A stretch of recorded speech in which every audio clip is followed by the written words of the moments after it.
ठाण्यामध्ये जागा वाटपावर महायुतीचं घोडं अडलेलं आहे। भाजप शिवसेनेमध्ये जागा वाटपावर तोडगा निघाला नाहीये अशी सूत्रांची माहिती आहे। भाजपची 50हून अधिक जागांची मागणी आहे, तर शिवसेनेला मात्र हा प्रस्ताव अमान्य आहे अशी सूत्रांची माहिती आहे। सिटिंग सीटवर दावा केल्याने तोडगा नाहीच असं देखील समोर येतंय। तर एका प्रभागात दोन्ही पक्षांची ताकद असल्यानं एका पॅनलमध्ये दोन्ही पक्षांचे उमेदवार मिळून उभे राहण्याची देखील शक्यता वर्तवली जाते।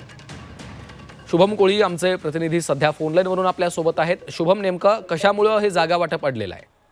आणि ते पाहिलं तर गेल्या अनेक दिवसांपासून जे आहेत ते जे कार्यकर्ते आहेत ते नव्या ताकदीने जे आहेत ते जोमाने पंचायत प्रभागामध्ये कार्यरत आहेत। परंतु शिवसेनेचं आपण पाहिलं तर महायुतीमध्ये जी सेना आहे त्याचे 80 पेक्षाही जास्त नगरसेवक जे आहेत ते स्टँडिंग आहेत आणि त्याचबरोबर भाजपची देखील संख्याबळ ही 24 आहे। परंतु गेल्या अनेक वर्षांपासून जे इच्छुक उमेदवार कार्यरत आहेत त्यांच्या जागा वाटपाचा तोडगा जो आहे तो अद्याप निघालेला नाहीये।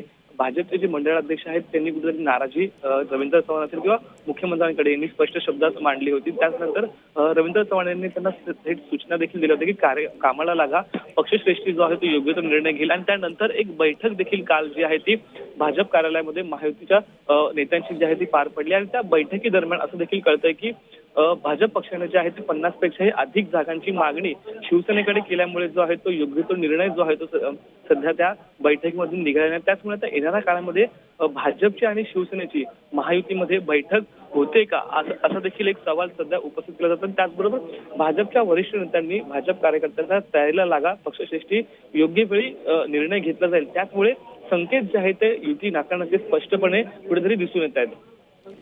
निश्चितच धन्यवाद शुभम या सविस्तर माहितीसाठी।